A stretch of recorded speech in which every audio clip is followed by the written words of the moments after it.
Hello everyone, I hope you all are having an amazing time.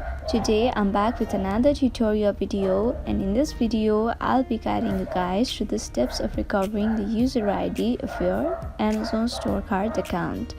So let's get started and find out how that can be done. First of all, open the app Amazon store card.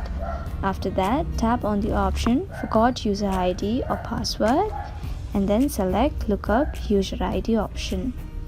Now to find your user ID, you need to provide your card number and zip code.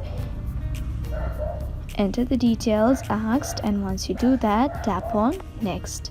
Then follow the further instructions provided and give all the required details.